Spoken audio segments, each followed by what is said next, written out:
안녕하세요. 저는 40대 후반 여자입니다. 저는 남자를 고를 때 신중하게 고르는 편이에요. 요즘 젊은 사람들이 썸이라는 걸 많이 한다고 하잖아요. 제 성격에는 상상도 할 수 없는 일이죠. 확실한 성격이라 그런 것도 있지만 엄마의 영향도 컸어요. 사실 엄마는 아빠한테 속아서 결혼했거든요. 아빠가 엄마에게 빠지는 바람에 재산이며 직장이며 모든 걸 숨겼어요. 물론 사랑해서 그랬다고 할 수는 있지만 엄마 입장에서는 믿었던 사람이 자신을 속인 거나 마찬가지잖아요. 그게 너무 억울하셨던 나머지 어릴 때부터 저에게 남자 믿지 말라 하곤 하셨죠. 그런 모습을 보고 자란 저였기에 남자를 고를 때는 그 누구보다 신중할 수밖에 없었죠. 처음 남자를 만나게 된 건 대학생 때였어요. 제 친구들은 학창시절에 한 번씩 연애를 해봤지만 저는 성인이 되기 전까지 남자와 교제할 마음이 없었거든요. 대학생이 되고 나서도 딱히 연애할 마음은 없었어요. 동기 남자들 중에 저를 좋아해서 고백하는 사람도 꽤 있었어요. 그런데 왠지 20살 남자들은 어려 보이더군요. 물론 저도 20살이긴 하지만 그래도 제 눈엔 동갑 남자애들은 아직 어려 보였어요. 무엇보다 20살 남자는 신중함이라고는 1도 찾아볼 수 없었죠. 저에게 고백했다가 차이면 다른 동기한테 가서 고백하곤 했었어요. 신중한 저로서는 그런 남자와는 도저히 사귈 수 없었죠.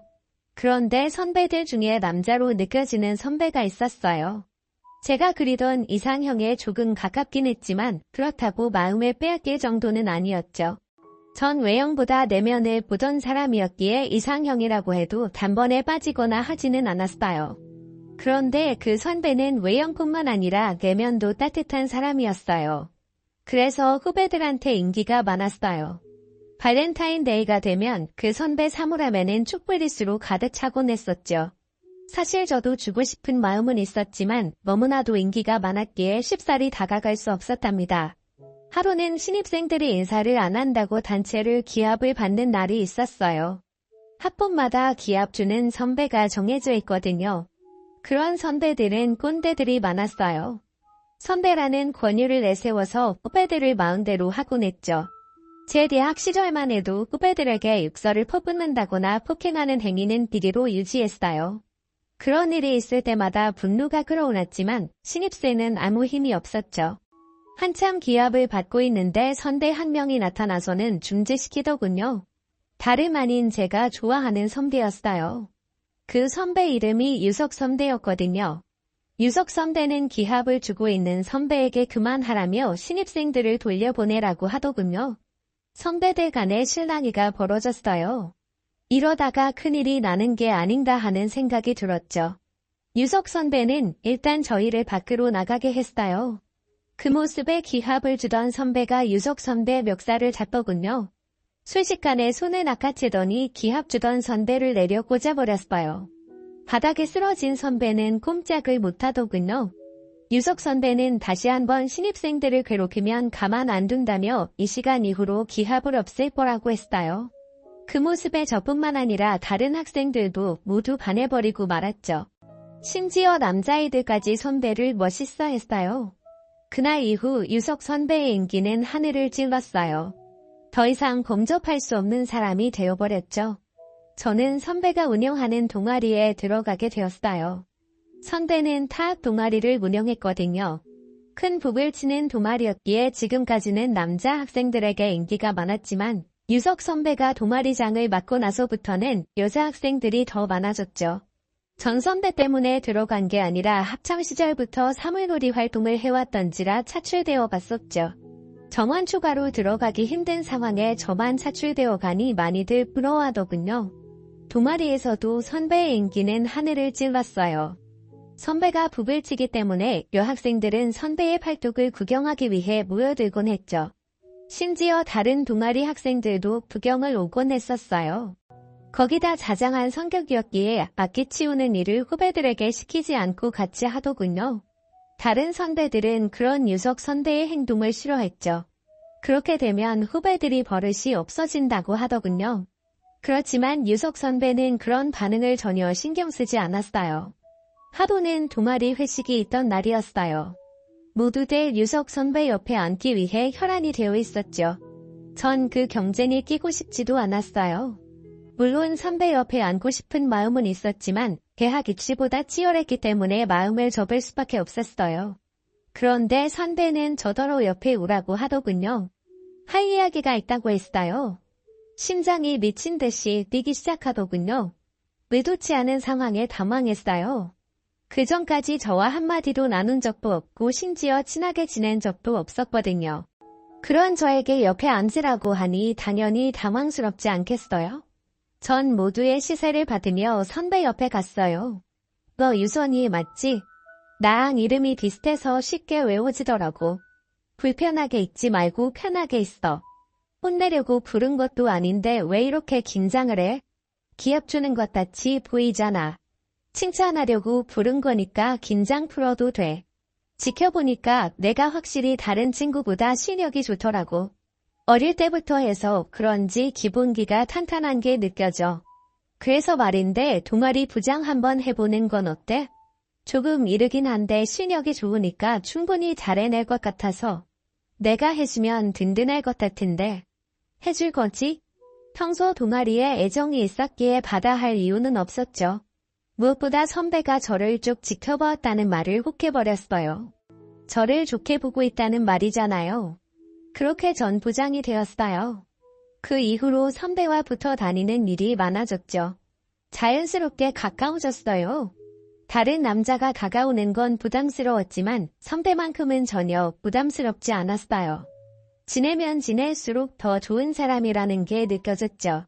무엇보다 반듯한 생활이 마음에 들었어요.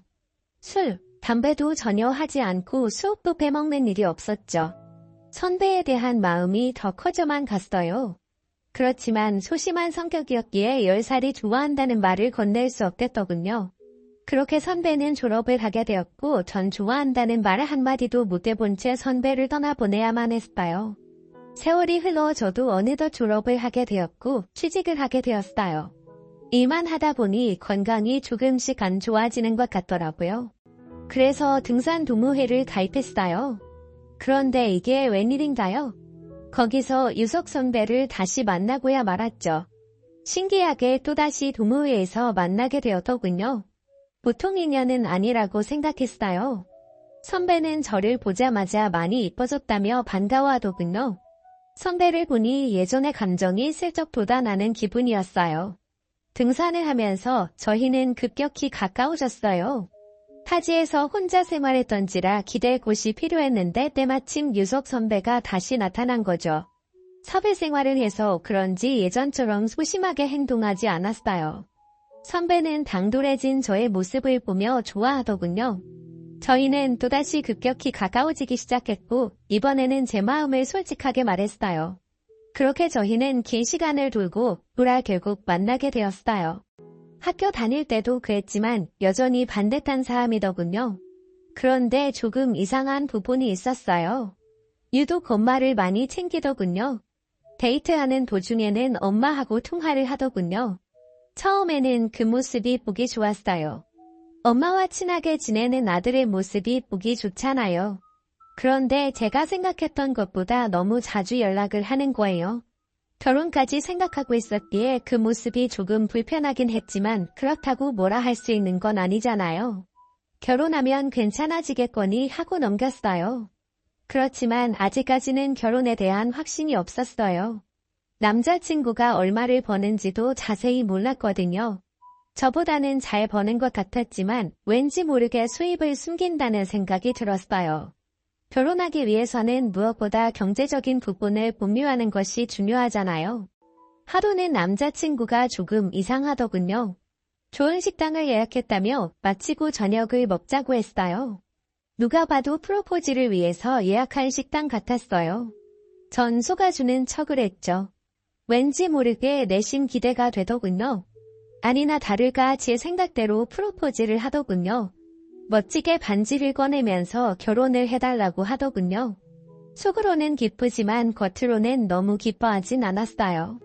그런데 아무리 봐도 반지가 너무 비싸다는 느낌이 들었어요. 제가 생각하는 범위의 가격이 아닌 것 같더군요. 물어봐야 할지 말아야 할지 고민을 하다 결국 물어봤어요. 오빠 그런데 이거 반지 비싼 걸로 알고 있는데 얼마야? 너무 무리한 거 아닌가 싶어서. 내 성격 알잖아. 이런 비싼 거 필요 없는데. 괜히 내 생각해서 그런 거면 다른 거라도 상관없어. 걱정하지 마. 내가 이 정도 반지 해줄 능력 없는데 결혼하자고 했겠어? 비싸긴 해도 충분히 내가 감당할 수 있는 금액이니까 부담스러워하지 마. 설마 부담스럽다고 결혼 안 하고 그러는 건 아니지? 결혼을 할 사이인데 얼마나 버는지는 알아야 할 것 같아서 물어봤어요. 오빠 결혼까지 약속한 사이면 대충 얼마 버는지는 다 알잖아. 그런데 난 오빠가 얼마 버는지 모르거든. 반지 사는 거며 하고 다니는 거 보면 내가 생각하는 것보다는 훨씬 많이 버는 것 같다는 생각이 들어서. 도대체 얼마를 벌면 그런 반지를 살 수 있는 거야? 너 지금 나 의심하는구나. 충분히 그럴 수 있지. 일반 회사원 치고는 내가 좀 많이 쓰긴 해. 그런데 걱정할 필요 없어. 나쁜 짓 한 것도 아니고 내 돈으로 한 거니까. 사실 비트코인으로 크게 벌었거든. 회사 다니며 모은 거랑 엄마가 준 거랑 해서 투자를 했는데 생각보다 수입이 크게 났어. 그러니까 너무 걱정하지 않아도 돼. 뭐? 오빠 원래 그런 거 하는 성격 아니었잖아. 그냥 투자한 건데 그런 성격이 따로 있나? 돈 벌고 싶은 사람은 누구나 그럴 수 있는 거지. 너무 위험하게 생각하지 마. 불법도 아니고 이걸로 돈 버는 사람 많다니까. 그리고 난 안정적이게 하고 있어서 걱정 안 해도 돼. 지금까지 잃은 적 한 번도 없어. 내 친구들 중에서는 딴 사람 아무도 못 봐서 그런 거지. 결혼하고는 안 했으면 좋겠어. 난 개인적으로 그런 건 딱 질색이야. 알겠어. 결혼하면 안 할 테니까 걱정 말고 행복하게 살 고민만 해. 비트코인이 불법은 아니지만 불안하긴 하잖아요. 그리고 결혼하고는 다들 안정적이고 싶잖아요. 남편이 비트코인을 한다면 좋아할 부인이 어디 있겠어요. 결혼을 하면 절대 손재지 않을 거라는 확답을 받아낸 뒤 저희는 결혼을 하게 되었습니다. 생각보다 신혼집 구하는데 어려움을 겪었던지라 잠시 동안은 오빠가 살던 집에 머무르기로 했어요. 두 분 집에 같이 살다 보니 불편한 점이 한두 가지가 아니더군요. 어서 빨리 집을 구해 나가야겠다는 생각뿐이었어요. 그런데 오빠는 집을 구할 생각이 전혀 없어 보이더군요. 거기다 하루 종일 핸드폰만 만지고 있었죠. 제가 알던 옛날의 모습이 아니었어요. 같이 있을 때나 밥을 먹을 때도 온통 핸드폰만 바라보고 있었어요. 하루는 핸드폰을 뺏어서 봤죠. 제 생각대로 비트코인을 하고 있다군요. 결혼 전 하지 않겠다는 약속을 어긴 것이었죠. 오빠 내가 이거 하지 말라고 했지. 결혼하자마자 약속을 어기면 어떡해. 이런 사람인 줄 알았으면 진작에 결혼 약속하지 않았어. 원래 이런 사람 아니었잖아. 도대체 비트코인이 뭐라고 사람을 이렇게 만들어 놓는 거야? 유선아 걱정 마. 이번 상승만 끝나면 바로 뺄 거야. 내가 혼자 좋으려고 이러는 줄 알아? 우리 신혼집은 남 부럽지 않은데 가야 할 거 아니야. 이번만 잘 버티면 좋은 아파트 장만할 수 있으니까 걱정 말고 조금만 기다려줘. 이것만 끝나면 절대로 안 할게. 맹세한다니까. 미쳤어? 거기 우리 신혼집 돈까지 다 넣었다는 거야? 거기 오빠 돈만 있는 거 아니잖아. 도저히 못 참아. 어서 빼. 당장 그 돈 안 빼면 나 오늘이라도 이혼할 수 있어. 내가 무슨 도박을 하는 것도 아니고 왜 그러냐? 그리고 지금까지 한 번도 잃은 적 없다고. 난 항상 안전하게 하니까 잃을 거 없어. 흥분 가라앉히고 한 번만 딱 믿어주라. 내가 보기에는 내가 너무 세상 물정을 모르는 것 같아. 요즘 같은 시국에 코인 안 하는 사람이 어디 있냐? 그러지 말고 이번 한 번만 딱 눈 감아주라. 어떻게 해서든 원금은 안 잃게 해놨으니까 걱정 안 해도 돼. 원금은 건칠 수 있다는 말에 북하더군요. 결국 저는 조금 지켜보기로 결심했죠. 원금만 잃지 않는다면 나쁜 장사는 아니라고 생각했거든요. 어쩔 수 없이 지켜보기로 마음먹었죠. 그러던 어느 날 퇴근 시간이 지났는데도 들어오질 않더군요. 연락을 해도 받지 않았어요. 밤늦게 되도록 아무 소식이 없더라고요. 점점 불안해지기 시작했어요. 남편과 연락이 닿을 수 있는 사람은 모조리 다 해봤지만 아무도 남편의 행방을 아는 사람은 없었어요. 불길한 예감이 들더군요. 머릿속을 스쳐 지나가는 생각이 하나 있더군요. 바로 코인이었죠. 혹시나 코인이 잘못되는 바람에 남편이 나쁜 마음을 먹지 않을까 생각했어요. 경찰에 신고를 해야 할지 말아야 할지 망설여지더군요. 그렇게 아침까지 이러지도 못하고 저러지도 못한 채 발만 동동 굴렀어요. 그때 시어머님께서 전화가 오셨어요. 유석이 지금 우리 집에 와 있어. 너무 걱정하지 말거라. 술이 떡이 돼서 들어와서는 한참을 울더라고. 이놈이 글쎄 신혼집 장만해야 하는 돈을 비트코인으로 다 날렸다지 뭐냐. 도저히 너한테 말할 용기가 없어서 날 찾아와서 도와달라며 한참을 매달리다 이제 겨우 잠들었어. 어쩌겠냐. 이렇게 된 거 받아들일 수밖에. 신혼집은 내가 알아서 장만해줄 테니 유석이 너무 혼내지 말고 액땜했다고 생각해. 한두 푼도 아니고 그 큰 돈을 액땜했다고 생각하는 게 말이 되는 건가요? 너무나도 큰 배신감에 당장이라도 이혼을 하고 싶은 마음이 생기더군요. 남편은 제가 예전에 알던 성실한 사람이 아니었어요. 코인을 하면서 돈을 아주 쉽게 보더군요. 진지하게 알아보고 결혼하지 말았어요 하는 건데. 그래도 다행히 살아는 있더군요. 사람이 불안해지니까 오만같이 생각을 하게 되더군요. 혹시나 남편이 돈을 잃고 극단적인 선택은 한 게 아닐까라는 생각을 했어요. 다행히 최악의 경험은 면했죠. 조금 있다 남편이 들어오더군요. 제 눈을 마주치지 못했어요. 땅만 보고 있더군요. 마음 같아서는 한 대 후려치고 싶었지만 너무나도 참담한 표정을 하고 있는지라 오히려 연민이 느껴지더군요. 남편은 무릎을 꿇더니 여보 미안해 내가 잘못했어. 진작에 여보 말을 들었어야 하는 건데. 이렇게 될 줄은 정말 몰랐어. 친구놈이 이번에는 꼭 뺀다고 하길래 앞으로는 절대 이런 일 없을 거야. 목숨 걸고 맹세할게. 한 번만 봐줘 제발. 얼굴이 할개지려서 빛난 남편을 보니 짠한 마음이 생기더군요. 이놈의 정이 뭔지 어쩌겠어요.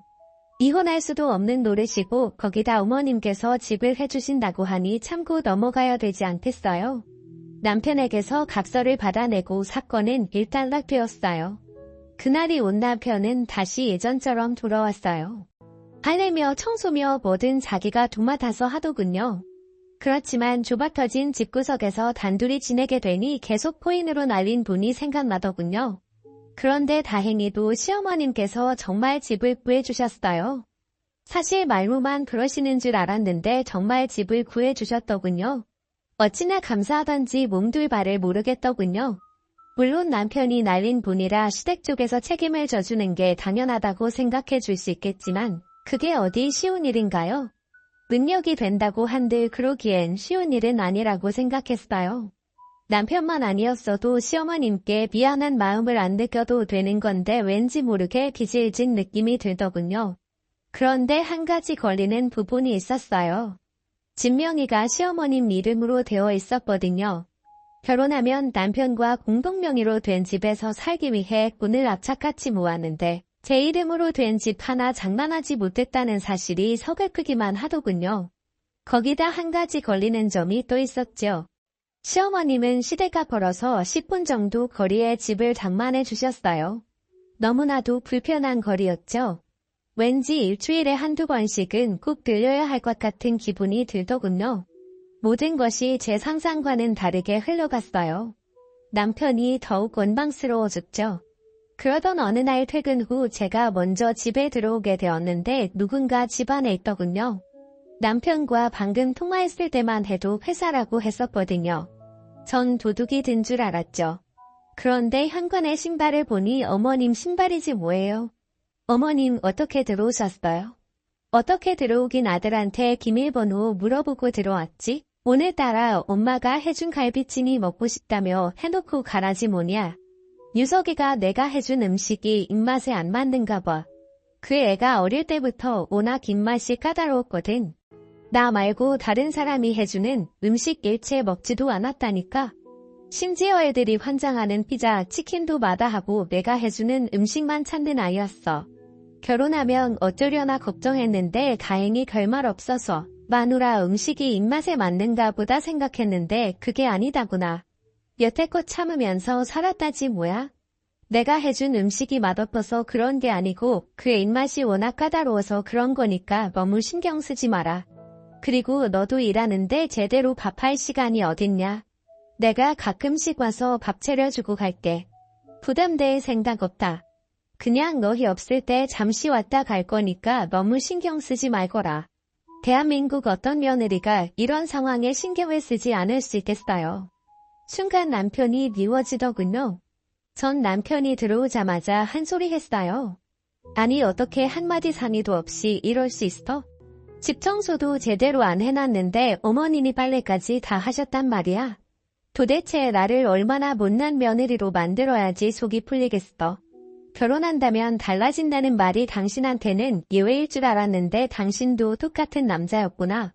가면 갈수록 실망이다. 어떻게 해서든 어머님 못 오게 해. 내 음식이 입맛에 안 맞으면 그냥 시댁으로 가서 밥을 먹고 와. 그럼 될 거 아니야. 이런 거 가지고 트집을 잡고 그러냐? 우리 없을 때 엄마가 잠시 와서 살림 도와주겠다는데 뭐가 불만이야? 그리고 당신도 퇴근하고 밥하는 거 귀찮아 했잖아. 내가 해준다고 하면 맛없다고 안 먹는다고 하고. 잘 된 거 아니야? 엄마 음식이 얼마나 맛있는데. 당신도 우리 엄마 음식 좋아했잖아. 문제될 게 뭐가 있어. 처음이라서 불편한 거지. 몇 번 하다 보면 당신도 편해질걸.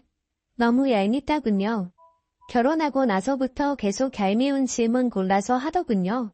자기야 자기 엄마니까 편하겠지만 저는 절대 편해질 수 없었어요. 아무리 잘해주신다고 해도 편해질 수 없는 부분이었죠. 그날 이후 시어머님은 시도 때도 없이 집을 방문하셨어요. 전 언제 시어머님이 오실 줄 모른다는 불안감에 편히 집에 있을 수 없었어요. 하루는 어머님께서 저희 집에서 보낸 김치를 드시고는 이거 사돈이 직접 담그신 거니? 액젓을 조금 많이 넣는 스타일이신 것 같네? 유석이는 이런 거 잘 못 먹거든. 너는 어차피 김치도 잘 안 먹는 것 같다구만. 이제부터 사돈한테 김치 보낼 필요 없다고 해라. 이제부터 내가 다 담글 테니 걱정할 거 없다. 너 저번에 내가 해준 김치 맛있다며 담그는 법 좀 알려달라고 하지 않았냐? 이제 집도 가까우니 굳이 알려줄 필요 없이 내가 담가서 가져다 주마. 바깥이라면 김치 안 담아도 돼. 힘들고 시간 낭비야. 제가 김치를 잘 먹는 편은 아니지만 그래도 가끔씩은 먹거든요. 시엄마 김치는 예상 맛있다고 한 거지 제 입에 맞는 건 친정엄마가 해준 김치였어요. 그런데 어쩌겠어요. 어머님이 저렇게 말씀하시니 안 된다고 할 수도 없는 노릇이잖아요. 김치는 그렇다 치지만 점점 다른 것에도 손을 내기 시작했어요. 하루는 퇴근을 하고 돌아왔는데 가구 구조가 바뀌어 있다군요. 어머님 이게 무슨 일이에요? 이거 이렇게 놓으면 더 불편한데. 집에서 작업 편하게 하려고 일부러 침대 옆에 책상 놓은 건데 작업하다 잡으면 바로 침대로 누울 수 있게 한 거거든요.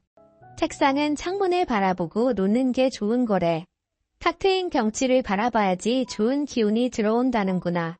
방에서는 잠만 자고 책상은 이곳으로 빼는 게 훨씬 보기 좋아. 잠자는 곳인데 옆에 지저분하게 그게 뭐니? 선들도 엉켜있고. 내가 정리하는 애는 기통차게 하거든. 바깥 일이랑 마찬가지로 집안 살림도 계속해야지 느는 거야. 그건 알겠는데요. 그래도 여기는 제가 생활하는 공간이잖아요. 무엇보다 제가 편한 게 우선인데 이러시면 어떡해요?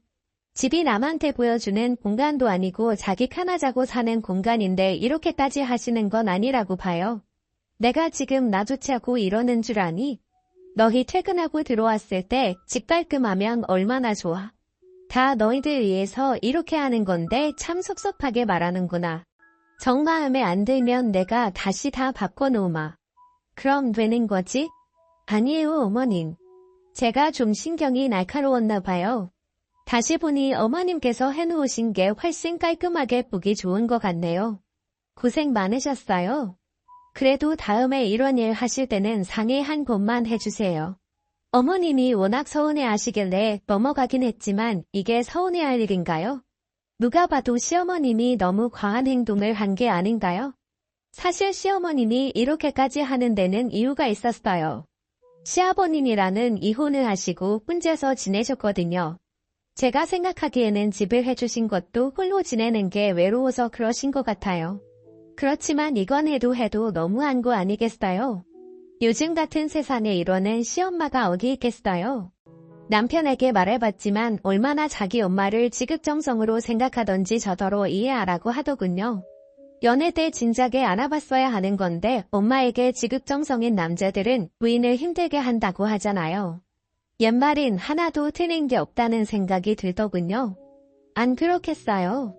다들 경험에서 나오는 말이니 당연할 수밖에요. 더 이상은 이런 식으로 살 순 없었어요. 어떻게 해서든 남편에게 날린 돈을 마련하라고 했어요. 남편은 지금으로서는 힘들다고 하더군요.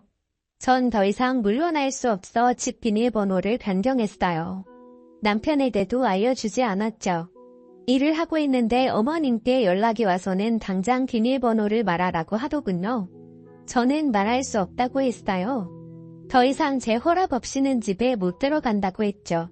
일하는 내내 계속해서 어머님은 전화를 하시더군요.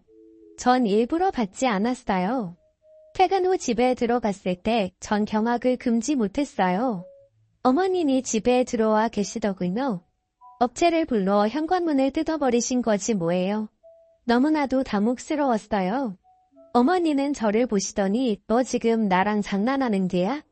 내 멋대로 현관 비밀번호를 바꾸면 어쩌자는 거야? 내가 오는 게 그렇게도 싫었니? 그럼 진작에 말을 하던가. 꼭 이런 꼴을 봐야 하겠어? 제가 미리 말씀드렸잖아요. 제 허락 없이는 이제 이 집에 못 들어온다고요. 그게 그렇게 어려우세요? 제가 있을 때 오시면 되잖아요. 집주인이 오지 말라는데 굳이 오셔서는 이런 사달을 내셔야만 했어요? 너 지금 뭐라고 했냐? 말은 바로 해야지. 집주인은 나지. 이 증명이 누구로 되어 있는지 전화본데 내 이름으로 되어 있어. 허락을 해도 내가 하든가 말든가 하는 거지 어디서 내 멋대로 행동하고 있어? 힘들 때는 고맙다면서 어쩔 줄 몰라 하더니만 내가 몇 번 해서 집안일 좀 해줬다고 토라져서는 이러는 게 웃기지도 않니? 너 지금 뭐라고 했냐? 말은 바로 해야지. 집주인은 나지. 이 증명이 누구로 되어 있는지 전화본데 내 이름으로 되어 있어. 허락을 해도 내가 하든가 말든가 하는 거지 여기서 내 멋대로 행동하고 있어? 힘들 때는 고맙다면서 어쩔 줄 몰라 하더니만 내가 몇 번 해서 집안일 좀 해줬다고 토라져서는 이러는 게 웃기지도 않니? 너 지금 나랑 기싸움 하자는 거냐? 도대체 내가 못해준 게 뭐가 있어서 이런 꼬락서니를 비우는 게야? 물론 내 아들이 돈 날려서 억울하긴 하겠지만 너도 책임이 없다고 할 수는 없지. 부부 생활에 한 사람의 책임이란 없다. 결국 너도 그걸 허락해줬으니 이런 일이 벌어지는 거 아니냐? 현관문까지 뜯고 들어와서는 적반하장으로 나오시는 어머님의 모습을 보고 있자니 한숨밖에 안 나오더군요. 더 이상은 이 집구석에서 살기 싫었어요.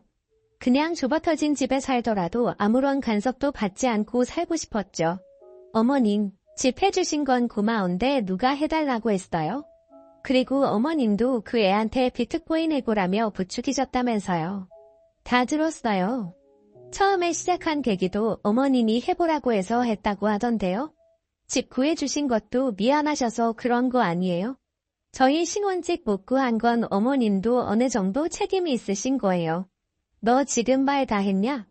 이제야 본색을 드러내는구만. 오냐오냐 해주니까 아주 머리 끝까지 기어오르라고 해. 지금까지는 밖에서 일하고 들어온다고 봐줬는데 더 이상은 그러면 안 되겠어. 앞으로는 내 마음대로 왔다 갔다 할 거니까 그렇게 할 거라. 한 번만 더 비밀번호 변경했다가는 그땐 정말 가만 안 있을 줄 알아. 이럴 거면 처음부터 집을 구해주지 말던지. 남편에게 이 사실을 말하니 남편은 오히려 어머님 편을 들더군요. 순간 혈압이 치솟아 올랐어요. 어릴 때부터 부모님이 싸우는 걸 보고 있으면 절대 아빠 같은 남자는 안 만나야지 맹세를 했는데 아무 소용이 없더군요. 이렇게 신중히 고르고 고른 남자마저도 이 모양이니 결혼은 마치 로또라는 생각이 들더군요. 남편은 어머님이 이혼하시고 접촉하셔서 저런 거라며 계속해서 시어머님 편을 들었어요. 도대체 뭐가 당당해서 저러는 건지 이해가 안 되더군요. 그럼 당신이 애당초 이런 일을 만들지 말던다. 이게 다 당신 때문에 벌어진 일 아니야? 또 코인 얘기하려고? 그만 좀 해라 제발. 언제까지 우려먹으려고 그러니? 내가 손발이 닳도록 사과했잖아. 내가 혼자 잘 살아보겠다고 그랬냐? 다 너 행복하게 해주려다가 이렇게 된 거 아니야. 그런데도 계속 그렇게 삐딱하게 굴고 싶어. 그리고 다른 집 같았으면 이 정도 집 장만해주지도 못했어. 우리 엄마 정도 되니까 해주시는 거지. 입장 바꿔서 당신이 돈 다 날렸다 치자. 그럼 어떻게 됐을 것 같아? 장인어른 장모님이 이런 집 장만해 주셨겠어? 천만에 절대 안 해주셨을걸? 안 해주시기보다는 그럴 능력도 없이지. 이제야 남편의 본 모습을 알게 되었어요. 속으로는 저의 집을 나쁘며 살고 있었던 거예요. 남편이 실제를 알게 된 이상 결혼 생활을 이어나가는 건 불가능했어요. 이미 한 번의 큰 잘못으로 남편에 대한 신뢰가 크게 떨어진 상태에서 이런 일까지 생기니 더더욱 같이 살 마음이 사라지더군요. 이혼을 해야겠다는 확신이 들었어요. 전 그날 보러 집을 나가버렸어요. 남편에게는 전화로 이혼 통보를 했어요. 그제서야 잘못했다 하더군요. 다시는 이런 일 안 만들겠다며 예전과 같이 빌기 시작했어요. 집을 나가고 부모님 집에서 머무르거든요. 그런데 거기까지 찾아와서 하루가 멀다 하고 비로되는 거예요. 제가 어떻게 이런 남자와 결혼했을까 싶더라고요. 결국 시어머님까지 대동에 찾아왔어요. 시어머님은 마지못해 저한테 잘못했다며 자기 아들이랑 살아달라고 하더군요. 둘 다 어찌나 꼴 보기 싫던지 저는 절대로 마음 바꿀 생각이 없다고 딱 잘라 말했어요. 알아보니 이혼 사연은 충분하더군요. 코인으로 날려먹은 돈 중에는 제 돈도 있었으니까요. 제 의지와는 상관없이 남편이 마음대로 쓰다가 날려먹은 거니까 소송을 하더라도 제게 유리했어요. 심지어 그 금액까지 돌려받을 수 있다고 하더군요. 결국 저는 소송에 들어갔어요. 남편은 법원 앞에서까지 무릎 꿇고 빌더군요. 시어머님도 집을 제 명의로 해준다며 제발 이혼하지 말고 자기 아들과 같이 살아달라고 하더군요. 시어머님도 이혼을 하셨기에 아들만큼은 그런 꼴 당하게 하기 싫었나 봐요. 그러거나 말거나 이미 돌아선 제 마음은 그런 사사로운 감정에 흔들리지 않았죠. 결국 저는 남편과 이혼을 하게 되었고 날려먹은 제 돈까지 다시 찾게 되었어요. 속은 후련했지만 이혼을 하고 며칠 동안은 생숭생숭하더군요. 당연히 그렇지 않겠어요? 아마 이혼을 하신 분이라면 제가 무슨 말을 하는지 다 아실 거예요. 그렇다고 해서 절대 후회하지는 않아요. 단지 가끔씩 공허함이 몰려올 뿐이죠. 그 공허함을 극복하기 위해 취미생활을 시작했어요. 예전부터 손으로 만드는 걸 좋아해서 가죽 공방을 시작했죠. 그런데 생각보다 적성에 너무 잘 맞는 거예요. 거기다 손재주도 좋아서 그런지 지인들에게 선물을 하면 더 만들어 달라고 부탁을 하는 사람까지 생겼어요. 그런 제 능력을 살려서 지금은 자그마한 공방을 차려서 운영하고 있답니다. 얼마나 행복한지 몰라요. 그리고 전 남편이랑은 같은 대학이다 보니 가끔 소식을 듣게 되거든요. 들려오는 소문에는 아직도 정신을 못 차리고 코인을 한다고 하더군요. 대학 동기들 중에는 돈을 빌려줬다 못 받은 사람도 있다고 하네요.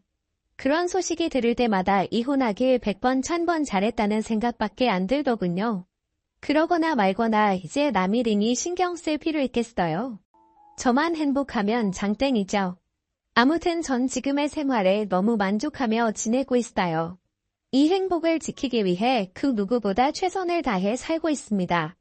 불신이라고 의기소침해지지 말고 저처럼 모두 행복한 삶을 찾았으면 하는 바람입니다.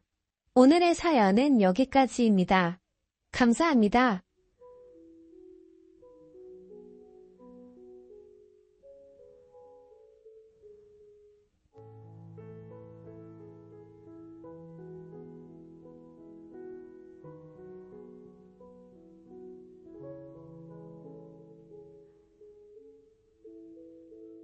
그래서 그냥 친자식으로 생각하고 키울 거라고 하셨대요. 아버님은 그 자리에서 알아 누우셨어요. 하지만 아주버님은 떼서 굽히지 않으셨고 아버님은 화가 나실 대로 나셔서 그 길로 아주버님이랑 연을 끊으신다고 하셨어요. 그리고 땅을 남편 옆으로 싹 돌려놓으셨죠.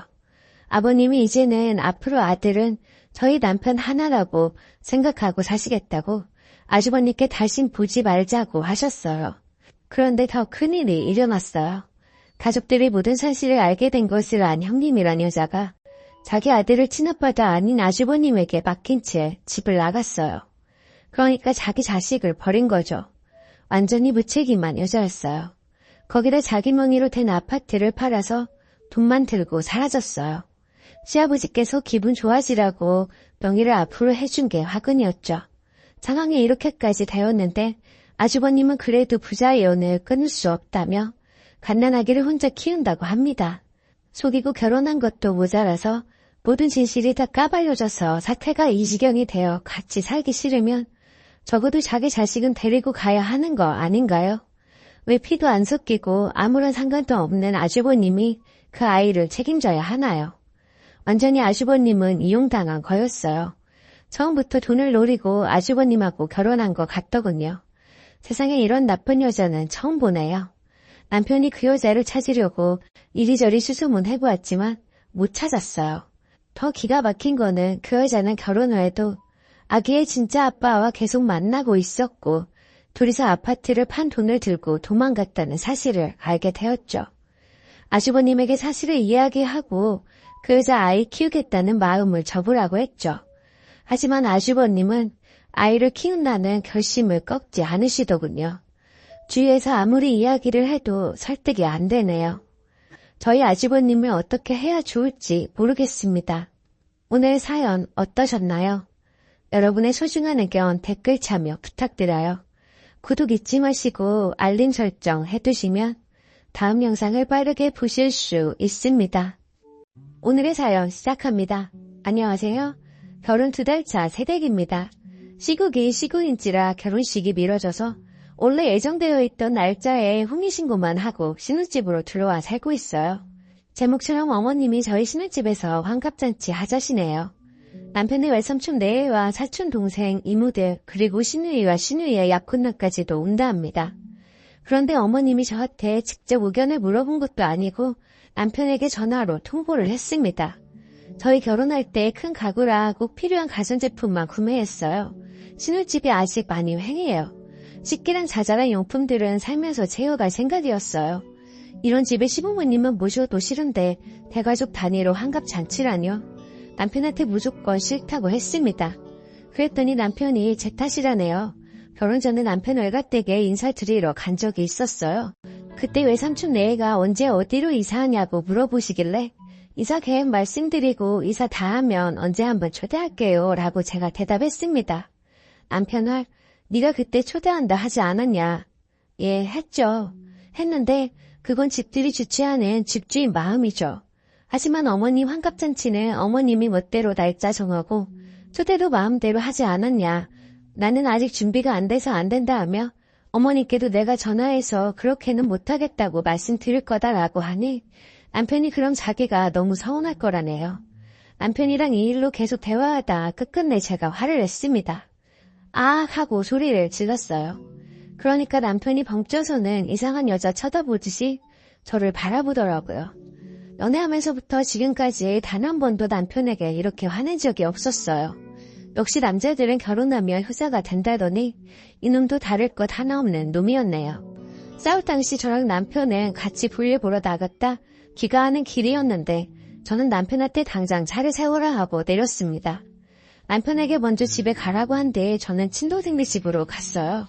그리고 친동생네에서 한참 엉엉 울다가 정신을 차리고 시어머니에게 전화를 했습니다. 어머님이 평상시 저에게 잘 대해주셨기에 최대한 무례하지 않게 말씀드렸어요. 우리 집 정리 하나도 안 되어 있고 손님들 오셔도 식기랑 여분, 밥상이랑 이불도 없다. 나중에 초대하면 안 되겠냐라고요. 환갑 당일에 신우집에서 술파티 하시고 친척들 전부 자고 가신다고 하셨거든요. 그럼 아침도 차려야 하고 화장실도 하나뿐인 코딱지만한 20평대 아파트라 자고 가는 건 말도 안 되는 이야기 아닌가요? 그랬더니 어머님이 일단 알겠다 하고 전화를 끊으셨어요. 그래서 저는 한시름 놓았죠. 그런데 이틀 뒤 신혼집으로 택배가 왔습니다. 시어머님 이름으로 왔더라고요. 뜯어보니 꽃무늬 플라스틱 식기 세트였습니다. 기세 식당에서는 쓸 법한 그런 거였어요. 겁나 많았어요. 12세트 정도? 깨알같이 수저 세트도 같이 들어있더라고요. 그리고 꽃무늬 친구 세트도 한 세트 왔네요. 불길한 예감에 당장 시어머니에게 전화하니 그거 싸구려 아니야. 너희 집에 둘이 쓸 것밖에 없다 해서 보냈어. 그리고 큰 밥상은 없어도 돼. 바닥에 신문지 깔고서 먹자. 너희는 장소만 제공하는 거야. 부담 가지지 마 라고 하십니다. 하시는 말씀들이 너무 어이가 없어서 일단 전화를 끊었습니다. 그리고 남편에게 고래고래 화를 냈더니 남편이 다시 어머니에게 전화를 걸어 나중에 하면 안 되겠냐고 했지만 씨알도 안 먹혔어요. 어떡해요 저. 시간을 2달 전으로 돌릴 수만 있다면 뭐든 하겠어요. 제가 어떻게 대처하는 게 합당한 걸까요? 참고로 결혼할 때 양가에서 지원받은 거 하나도 없습니다. 각 집안에서 결혼 선물로 전자제품 하나씩 받은 게 전부입니다. 아참 빼먹은 게 있는데요. 환갑 당일에 남편은 출근하고 없습니다. 남편 직업 특성상 로테이션 근무이고 그날은 하필이면 주말 출근 나이트 근무입니다. 그리고 남편 직장은 요즘 최고조로 바쁠 시기라 연차 월자 못 뺍니다. 안녕하세요. 후기는 작성할 생각이 없었는데 요청이 많아 작게나마 써보려 해요. 결론부터 말씀드리면 집들이 겸 환갑잔치를 했습니다. 사이다 후기가 아니라 면목 없네요. 댓글을 보고 친정으로 피신해 있을까도 생각해서 친정엄마한테 전화했는데 저희 엄마도 어쩔 수 없는 옛날 사람인가 봐요. 언젠가 한 번은 거쳐야 하는 일이라며 눈 딱 감고 하랬어요. 결국 몇 날 며칠 생각에 생각을 거듭하다 큰맘 먹고 하게 됐습니다. 저와 남편이 없는 집에 손님들 알아서 놀다 가라 하기엔 너무 찝찝했고 무작정 잠시 타기에도 뒷일이 걱정됐어요. 저는 제가 생각했던 것보다 훨씬 겁쟁이였나 봐요. 당일에 그냥 삼겹살만 몇 덩이 사다 놓고 다른 장은 하나도 안 받은 채 손님들을 맞이했어요. 물론 상도 안 차려두고요. 어머님이 장을 다 봐오시긴 했어요. 그리고 환급상도 어머님과 외숙모분이 거의 다 차리셨어요. 저는 요리 일도 모르는 요리 무식자인 척하며 주방 도구가 어디 있는지 알려드리고 구경만 했죠. 정말 바닥에 신문지 깔아드리고 어머님이 보내주신 꽃무늬 그릇들을 꺼내 해결했습니다. 저녁 식사 뒤처리는 다행히도 집에 식세기가 있어 쉽게 했어요. 저녁 식사가 밤늦게 끝난 후에도 손님들 모두 잘 생각을 하지 않으셔서 저는 그냥 먼저 자러 들어가겠다고 하고 방으로 쏙 들어와 쉬었습니다. 아침 식사는 제가 그래도 남편 낳아준 어른인데 미역국 정도는 끓여드리자 싶어 미역국 끓이고 나머지 반찬들은 퇴근하고 온 남편한테 만들라고 해서 대충 먹었어요. 아침 식사 뒤처리도 대부분 남편이 했습니다. 아무튼 저희 집에서 그렇게 한바탕 하시고는 인근에 식당 빌려 잔치 한 번 더 하고 가셨어요. 어머니께는 내려가실 때 확실히 말씀드렸어요. 이제 저랑 의논하지 않고 마음대로 신혼집을 약속 장소로 잡지 마시라고. 만약 또 이런 일이 있다면 저는 이혼도 마다하지 않으려 해요. 이번 한 번으로 충분하니까요. 다들 조언 주셔서 너무너무 감사합니다. 비록 고구마 후기이지만 현실과 감정에 타협한 내적 싸움의 결과랍니다. 아, 그리고 또 웃긴 에피소드가 하나 있어 덧붙일게요. 제가 집들이 선물로 뭘 받은 줄 아세요? 제가 전빵 몇 개와 참치 통조림 몇 개입니다. 게다가 선물 세트로 나온 통조림 아니고 마트 비닐봉지에 담긴 통조림 낱개예요. 환급상 아무것도 준비하지 않길 천만 다행이었어요. 이번 일로 계산적인 걸 떠나서 시댁과 시위가에 정이 뚝 떨어지게 되었네요. 안녕하세요. 저는 3남매 중 중간이고 저만 여자고 오빠와 남동생이 있어요. 우선 저희 3남매 모두 40대 이상이고 막내 동생이 결혼한다고 여자를 데려왔던 시점에도 오빠와 전 결혼한 상태였습니다. 벌써 10년이나 된 이야기고 그때 남동생이 30대 초반 3살 연하 여자를 데려와서 결혼한다고 했는데 그 여자분 집안도 잘 살고 인사 오래 얼굴도 예뻤고 회사도 괜찮았던 걸로 기억해요.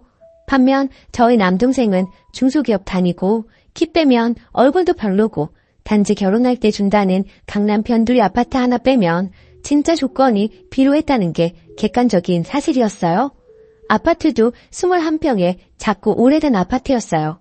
그런데도 우리 부모님은 상견례까지 하고 갑자기 강남 아파트 세입자 핑계를 대고 거짓말하시며 동생 내외를 데리고 1년만 산다고 아득바득 우기더니 결국 둘을 파혼하게 만들더라고요. 그런데 하도 남동생이 죽는다고 매달리니까 그 여자분이 마음이 약해져서 다시 잘해볼까 하는 마음으로 노력하려는데 또 저희 어머니가 전화해서 말도 안 되는 소리를 하셨나 봐요. 내가 너희들이 또 싸울지 어떻게 하니? 네가 나한테 믿음을 줘야지 내가 허락을 해주지. 10년 동안 나한테나 아들한테 잘하는 모습을 보여주면 그때 아파트에 들어가서 살게 해줄 거다. 강남 아파트는 아무나 있는 줄 아니? 요새 젊은 사람들 하우스포라고 해서 은행에서 집 빌리고 젊음 다 바쳐가면서 집 가주려고 하는 거 알지? 너희는 얼마나 좋니? 하시며 얼토당토하는 소리를 하시고 그 전에는 원룸이나 임대아파트 살라고.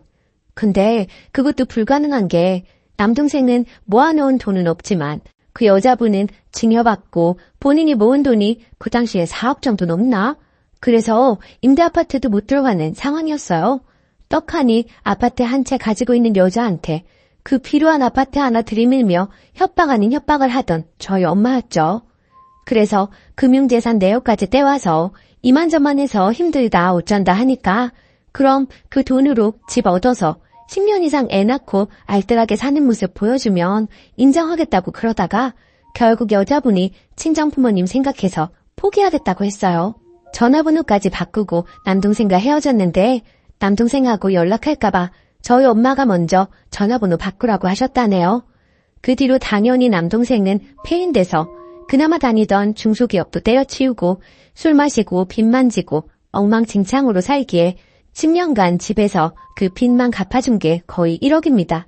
그나마 그때 다니던 회사 계속 다녔으면 지금쯤 300 이상 벌고 있었을 텐데 아직도 200 조금 넘게 받아서 매일 술 먹고 빚지며 하루하루 희망 없이 살고 있습니다. 반면 그 여자분은 시집가서 아기 낳고 매우 잘 살고 있다고 하더라고요. 당연히 그럴 만한 게 10년 전에도 결혼할 때 4억이나 해오려는 여자였는데 그때 당시 강남 변두리 아파트 가격 4억 조금 넘었거든요. 시집갈 때 엄청나게 잘해가서 몇백 억대 집안으로 갔는데도 엄청나게 시댁에서 예뻐하고 잘 산다고 남동생이 건너 들었다 하더군요. 결국 남동생만 아직 결혼도 못하고 애도 없고 돈도 못 모으고 직장도 변변치 않은데도 우리 부모님은 아파트값 올랐다고 정신 승리하는데 제가 기가 막혀서 한마디 했어요. 걔는 시집갈 때 10억도 넘게 해갔다는데 그리고 시집간 집안은 몇백 억대 집안이고 걔네 친정이 우리 집보다 잘 사는데 아파트값 모르는 게 대수겠어? 남동생이랑 그때 결혼이나 잘 시키지 라고 했다가 집안 재산 호시탐탐 노리는 큰오빠랑 부모님께 뒤지게 욕먹고 손절 당할 뻔했네요. 아니 제 말 틀린 거 있나요?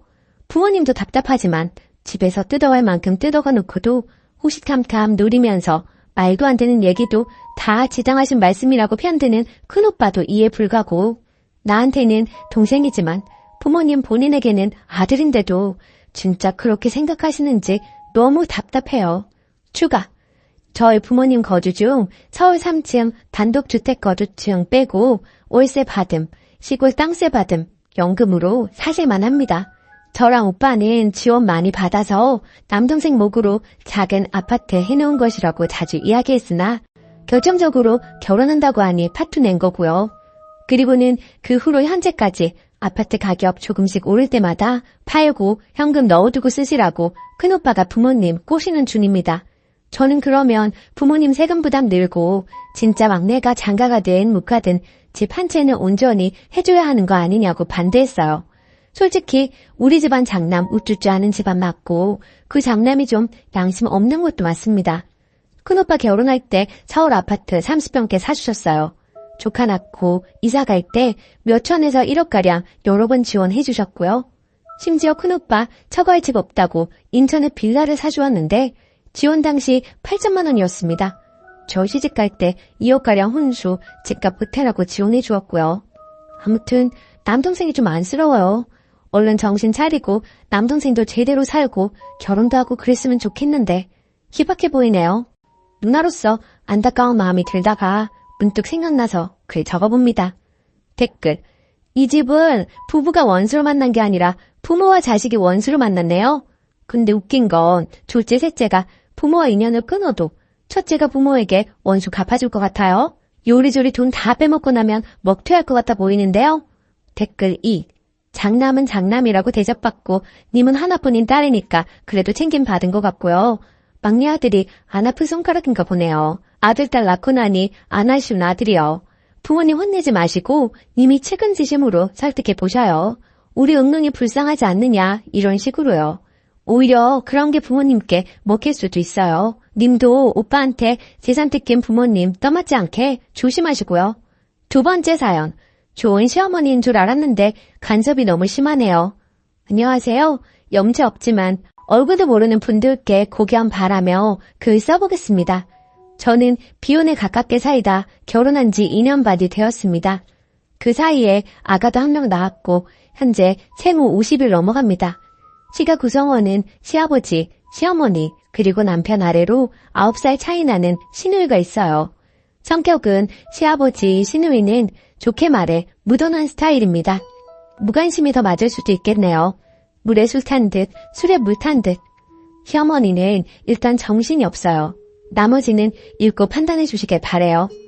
결혼해서 너희 둘만 잘 살면 된다 하시는 시어머니 발언에 시가를 잘 만난 줄 알았어요. 어버이날, 명절, 생신에만 만났고 전화 연락은 하지 않았거든요. 주변에 연락 스트레스가 있었던 기혼자들이 많았기 때문에 정말 난 시댁을 잘 만났나 보다 생각하게 됐어요. 또 남편 말로는 시어머니가 저를 어렵게 생각하신다 해요.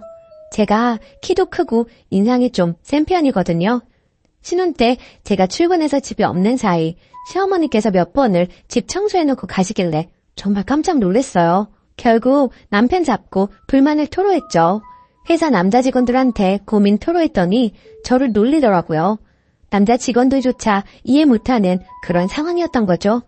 시어머니는 남편이 결혼 전 자취할 때 그렇게 하고 가셔서 남편은 처음에 기분 나빠하는 나를 이해하지 못하다가 제가 이해시키고 또 이해시켜서 결국 시어머니 못 오시게 했어요. 나중에 친가친척 결혼식 때 만났는데 식사하다가 다른 친척에게 본인 울었다고 말씀하시더라고요. 그 이후로 조용히 살았어요. 그런데 문제가 또 발생했습니다. 제가 출산하면서 아기 낳으러 집 비운 동안 남편이 시아버지께 욕실의 세면대 고장난 부분을 고쳐달라고 부탁했고 저도 세면대만 고쳐 놓았을 거라 생각했어요. 시어머니가 시아버지께서 우리 집 간다 하니 따라오셨나 보더라고요. 그런데 집에 와보니 시어머니가 서랍장을 사다 놓은 거예요. 솔직히 거지 같진 않지만 딱 봐도 중고이고요. 원래 쓰던 서랍장은 망가뜨려 놓아서 복도에 나와 있고 쌀 넣어놓는 가구 위치도 바꿔놓고 싱크대랑 욕실에 처음 보는 수세미들이 있고 찬장엔 처음 보는 믹서기가 있었는데 집에 처박혀 있던 것 같은 사용감이 있고 조금 더러운 중고였고요. 또 그릇들도 있었는데 믹서기와 같은 상태였고 새 것 아니었어요. 바디워시를 다른 두 제품을 한 통에 섞거나 용기 겉면에 매직으로 바디워시라고 써놓았더라고요.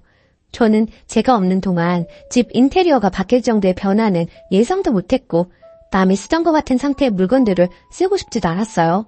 남편이랑 결국 또 싸웠어요. 위에 언급한 것들 볼 때마다 우라통이 터지고 안 그래도 출산은 모든 것이 처음이라 어렵고 신생아라 저는 좀비 상태로 지낸다고 힘든데 그것들이 보일 때마다 울분이 올라오더군요. 어찌저찌 그냥 버티면서 지내다가 아기는 한번 보여드려야겠다 싶어 어느 날은 초대를 했어요. 집에 들어오자마자 18리터 정수기 통을 주시며 여기다 쌀을 넣어둬라. 그래야 벌레 안 생긴다 하시고 샤워 수건을 주면서 이거 긴 거다. 목욕할 때 이걸로 씻어라. 멸치 액젓을 주면서 이거 김치찌개에 넣으면 맛있다 등등 정신없이 속사포처럼 쏟아내시더라고요.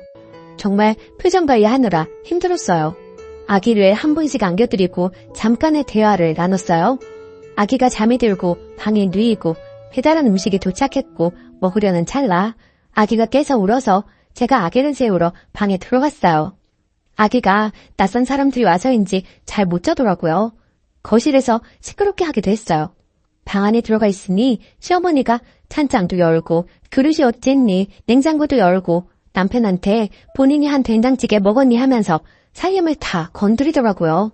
정말 나가서 싸울 뻔했어요. 여하튼 참고 시가 식구들은 가고 남편이랑 또 싸우게 됐지요. 남편이 시어머니께 못 오게 한다고 전화 건다 하더라고요. 통화로 남편이랑 시어머니랑 엄청나게 싸웠어요. 내 앞에서는 좋은 사람인 척 하던 분이 걔가 그래? 장모한테 물어본다. 장모는 집에 오게 하면서 나는 왜 못 오게 해? 하시더군요. 저희 엄마가 아기 목욕시켜주시고 저 낮에 쉬게 하려고 오시거든요. 아무튼 매우 사나운 말투로 엄청나게 또 쏟아내더라고요. 수화기 너머로 들리는 그 소리 때문에 정이 완전히 사라졌어요.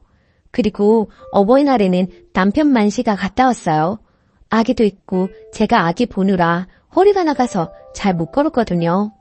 남편이 가서 얘기했는데 시어머니가 본인이 잘못했다, 미안하다고 했다던데 솔직히 저는 그 말 들어도 안 괜찮아요.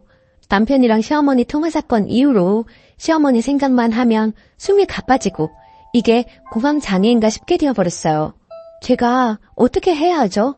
곧 아기 100일인데 저는 친정집에서 친정 식구들만 100일상 차려서 축하하고 싶은데 남편이 서운해할 것 같아서 밖에서 100일상 차려서 시가 식구들도 초대해야 하나 싶기도 한데 또 시어머니 볼 생각에 가슴이 갑갑해집니다. 추가 댓글 잘 읽어보았습니다. 제가 너무 예민하다는 분들도 계시고 자꾸 물어보지도 않고 남의 살림 간섭하는 시어머니가 너무하다는 분들도 계시네요. 사실 전 친정엄마가 그래도 싫을 것 같거든요. 시어머니라서 참다 보니 더 터진 것 같기도 하네요. 그리고 시어머니가 인정 욕구가 강해요. 본인이어야지만 된다는 생각이 있으신 것 같아요. 그리고 제가 볼 땐 시어머니 살림 잘하는 편도 아닙니다. 그리고 원래 시어머니가 남편이랑 싸운 다음에도 이해를 못 하셨어요. 본인 여동생이랑 친한 친구가 아들이 있어서 둘 다 시어머니 위치인데 공교롭게 그 두 집안에서 아기를 봐달라 했나 보더라고요. 그래서 당연히 본인도 그렇게 되겠거니 했나 봐요. 근데 그 둘은 정상이니 며느리가 부탁도 한 것 같아요. 시어머니가 이번 일 일어나고 그 두 분한테 물어봤고 그 두 분이 우리 집 가지 말라고 그랬대요. 그리고 시아버지를 왜 물건 고치는데 부르냐 하시는 분들이 계셨는데 시아버지가 손기술이 좋으시거든요. 그래서 가볍게 부탁했나 봅니다. 허를 찌르는 지적이었네요. 앞으로는 전문가 이용하겠습니다.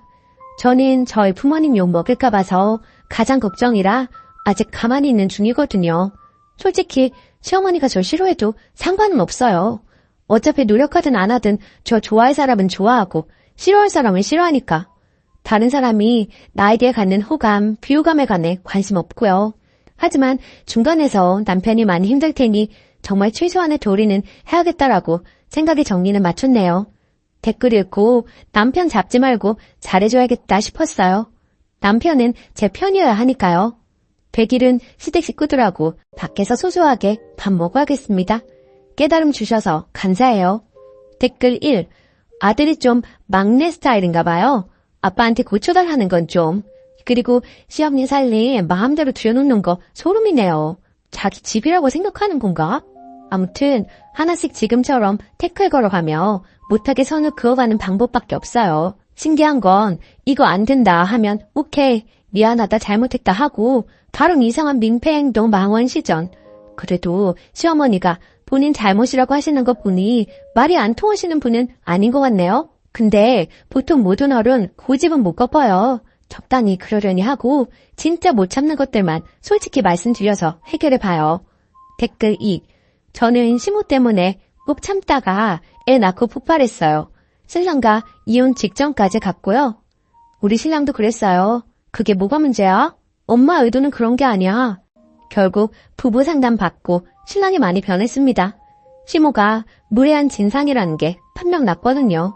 내 말은 죽어도 안 듣더니 상담받고 변하더라고요. 암튼 신랑이 시모한테 난리 1차, 나도 시모한테 쌓인 거 폭발해서 다박다박 말했어요. 결국 시모 사과했고 지금은 내 눈치 엄청나게 봅니다. 하지만 막말은 계속하긴 해요. 이건 인간성 문제 같아서 저도 어느 정도 포기했습니다. 씹어것도 막말하면 무식하다, 쌍스럽다 이렇게 생각하세요. 암튼 전 쓰니가 강하게 나가길 바래요. 참지 마요. 귀한 집 딸인데 왜 참나요? 오늘의 사연은 여기까지입니다. 안녕하세요. 저는 아들 둘 키우는 30대 초반 엄마입니다. 늘 저에게 막말하고 상처 주는 못된 신우에게 똑같이 해주고 남편하고 좀 다퉜는데 남편은 제가 너무했다고 하네요. 그동안 당하기만 한 저로서는 전혀 너무했다는 생각이 안 들거든요. 부족해도 한참 부족하기에 전 잘못한 거 없다는 처지예요.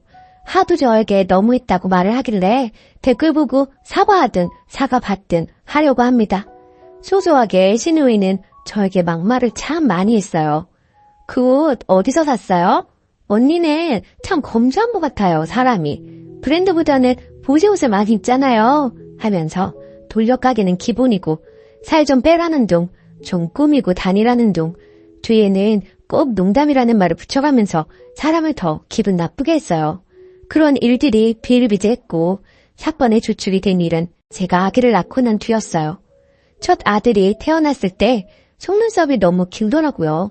유난히 긴 속눈썹에 참 신기하고 귀엽다고 생각했죠. 우리 부부를 닮아 쌍꺼풀이 없지만 속눈썹이 길다 보니 눈이 너무 예쁘다는 말을 참 많이 들었습니다. 그런데 속눈썹 가지고도 신우한테 독설을 들을 줄은 몰랐어요. 그때 20대 초반 미혼이었던 신우가 하는 말이 언니, 양수가 더러우면 눈썹이 길다고 하던데 좀 관리하지 그랬어요. 얼마나 깔깔 웃으며 이야기하는지 콱 지워받고 싶었지만 철없는 신우라 예? 그게 무슨 말도 안 되는 소리예요. 어디서 이상한 소리만 듣고 다니나 봐요. 하고 무시했습니다. 그리고 몇 년 후 둘째 아들도 속눈썹이 길었어요. 주위 사람들이 아들들이 눈이 너무 예뻐서 부럽다, 좋겠다 해주시는데 예쁘게 봐주시니 얼마나 감사한지. 두 아들 다 저희를 빼다박은 모습이 왠지 뭉클하고 기분 좋았죠.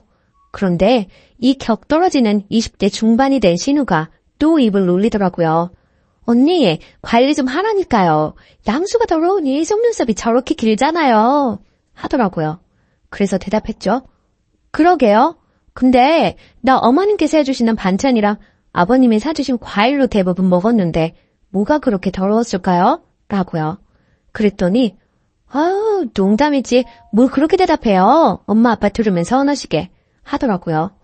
제가 입덧도 심하고 몸이 안 좋아서 시부모님이 자주 오셔서 먹을거리 챙겨주셨어요. 임신 전에도 첫째 손주 보러 자주 오시는 어머님이 항상 반찬이나 반찬 재료를 갖고 오셨고요.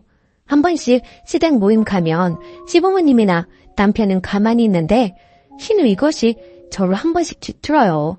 저보고 이것저것 시키고 일 부리려고 하는데 그렇다고 당하고만 있는 저는 아니거든요. 한 번은 저보고 엄마가 요리 다 하고 힘들었으니 언니가 설거지하게 엄마는 가만히 있으라고 하길래 네, 어머님이 맛있는 거 해주셨는데 당연히 설거지 해야죠. 근데 아가씨도 아무것도 안 했죠? 같이 해요. 제가 해물 테니까 거품 내주세요. 어머님 음식 맛있게 얻어먹었는데 아가씨도 일해야죠. 하면서 같이 일하게끔 했어요. 저 일부러 골탕 먹이려는 거 뻔히 알고 있었고 제 실수에 어쩔 수 없이 설거지하면서 입 툭 튀어나와 있더라고요. 어쨌든 다시 본론으로 돌아와서 그 뒤 신우가 시집가고 허니문 베이비로 아들 출산했어요. 그리고 며칠 전에 시조카 100일이라 신우 집 다녀왔습니다. 시조카 직접 본 건 처음이었는데 속눈썹이 길더라고요. 어라? 이때다 싶어서 말했습니다. 물론 100일 잔치 끝나고 사진도 다 찍고요. 아가씨, 김신 때 아무거나 막 먹더니 아기 피부가 안 좋네. 그러길래 커피랑 과자랑 많이 먹지 말라고 했잖아요.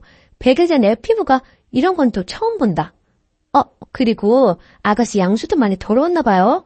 어째 속눈썹이 우리 애들보다 더 기네요. 난 또 아가씨는 관리 잘할 줄 알았는데 헛똑똑이네. 그랬더니 갑자기 우네요. 그래서 또 이야기했어요. 농담인데 왜 울어요? 우리끼리 그런 농담쯤은 할 수 있잖아요. 그랬더니 펑펑 울어요. 달래줄 마음도 없고 계속 울고 투덜대는 거 듣기 싫어서 빠르게 점심 먹고 집으로 왔습니다. 그랬더니 남편이 저에게 막 뭐라고 하네요. 결국에는 남편과 말다툼을 했습니다. 아까 말이 너무 심하잖아. 100일 된 아이 예쁘다는 말만 해줘도 모자란데 그게 뭐냐? 혹시 그때 한 말 아직도 마음에 담아두고 그러는 거야? 철없는 애가 한 말을 그냥 넘기고 말지 뭘 또 똑같이 갚아주려고 하냐? 하더군요. 늘 아가씨가 농담이라고 하는 말에 비수 꽂혀가며 살았어. 똑같은 말 대갚아줬을 뿐인데 그게 펑펑 울 일인가? 난 남한테도 막말 잘하길래 본인은 상처 안 받을 줄 알았지. 아, 그래서 똑같이 하니 속 시원하냐? 그냥 넘길 수도 있잖아. 꼭 그렇게 울려야 해? 무슨 말도 안 되는 말 하면서 애한테 상처를 줘. 양수 더러움에 속눈썹 길다는 거 네 동생한테 배운 거야. 잊고 있다가 조카분이 생각나서 한 말이야. 농담인데 왜 우냐? 네 동생은 그런 농담 해도 되고 나는 왜 안 되는데? 그랬더니 그 뒤로는 할 말이 없는지 한숨만 푹푹 쉬고 결국 지금은 냉전입니다. 이거 제가 속이 좁은 건가요? 저는 할만하니까 했다고 생각하거든요. 후기. 남편에게 댓글들 다 보여줬어요. 처음에는 댓글들이 칼날이 되어 자기 마음에 박히는지 더 화를 내더니 하루 지나서는 자기가 대신 사과한다고 미안하다네요. 자기는 자기 동생이라 워낙 툭툭 내뱉는 말에 익숙해져서 상처라고 생각을 못했는데 대신 사과한다면서요. 그래서 신우가 그동안 했던 험한 말들 사과하기 전까지는 저는 신우 만날 생각이 없다고, 본인도 자기가 한 말인 걸 잘 알 텐데 내 사과 기다리지 말고 스스로 사과한다면 그나마 가족의 정으로 용서해주겠다고. 근데 스스로 사과할 마음이 없으면 인간이 덜 된 거라고요. 남편도 신우랑 자리 만들지 않겠다 하며 알겠다 하네요. 그동안 작은 독설들은 받아치거나 참으면서 넘어갔는데 이번 일로 저도 대놓고 싸우고 똑같이 해줘야겠다 싶었어요. 속이 좀 시원하더라고요. 아무튼 조언 모두 정말 감사했습니다. 댓글. 완전 잘하셨어요. 확인사살 해줘요. 조제 가졌을 때는 관리 잘하라고. 남편은 남의 편이라 그래요. 그냥 깡그리 무시해줘요. 댓글 2. 그 신우 정말 어이없네.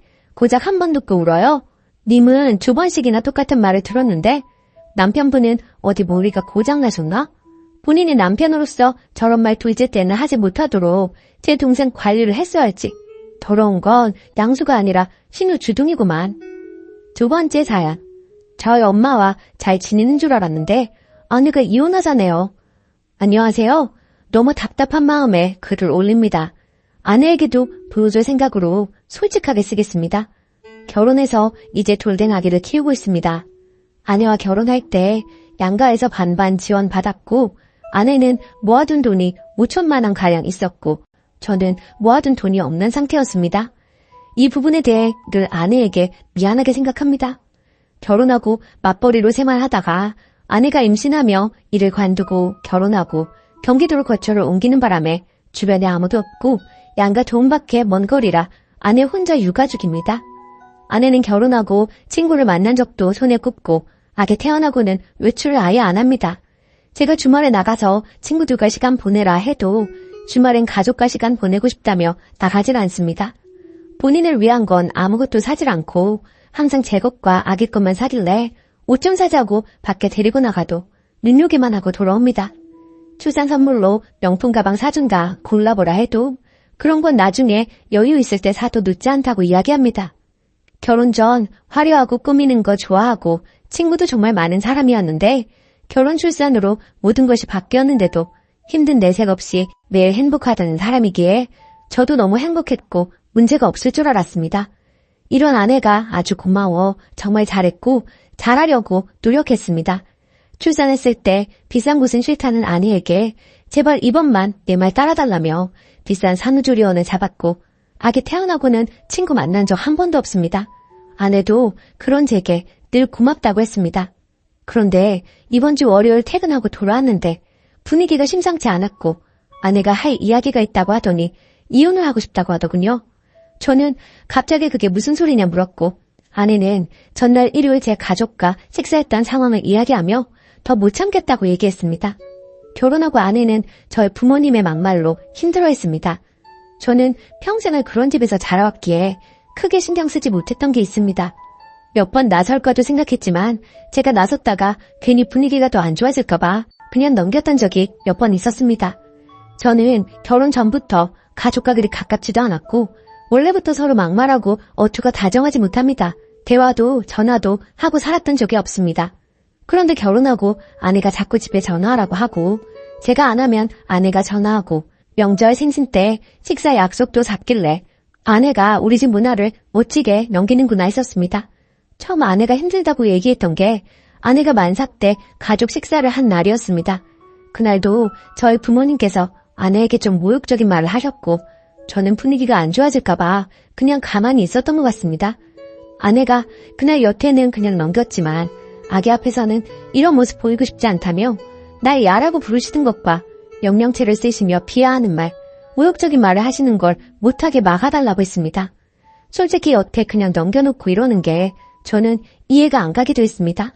그리고 솔직한 말로 진짜 저는 부모님을 안 보고 살아도 상관없어서 그냥 우리 부모님 보지 말고 살자고 했고 아내는 그런 걸 원하는 게 아니라며 그냥 잔인 장모님이 저를 대하는 것 정도만 원한다고 이건 네가 바로 잡아줘야 한다고 했습니다.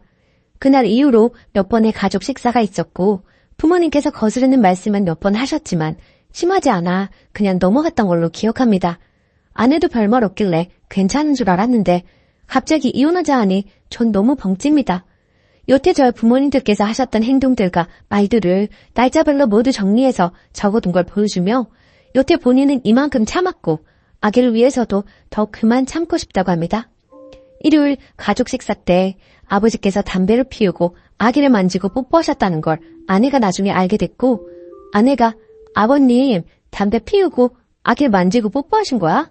물었을 때 제가 응, 손 씻고 내가 봤어 라고 했을 때 아무 말 없길래 그냥 넘어가는 줄 알았습니다. 그런데 자기는 그날 마음이 식었다고 합니다. 제가 아무리 울고불고 매달려도 제가 울면 안아주고 같이 울던 사람이 표정 하나 없이 당장 이혼이 힘들면 별거하며 생각할 시간을 갖자고 합니다. 솔직히 전 부모님이랑 영 끊어도 상관없습니다.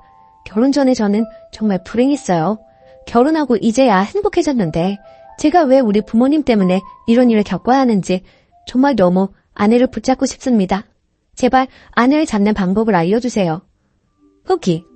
여러분들의 조언을 통해 그동안 제가 얼마나 잘못했는지 궁극적인 문제는 저에게 있다는 것을 절실히 깨달았습니다.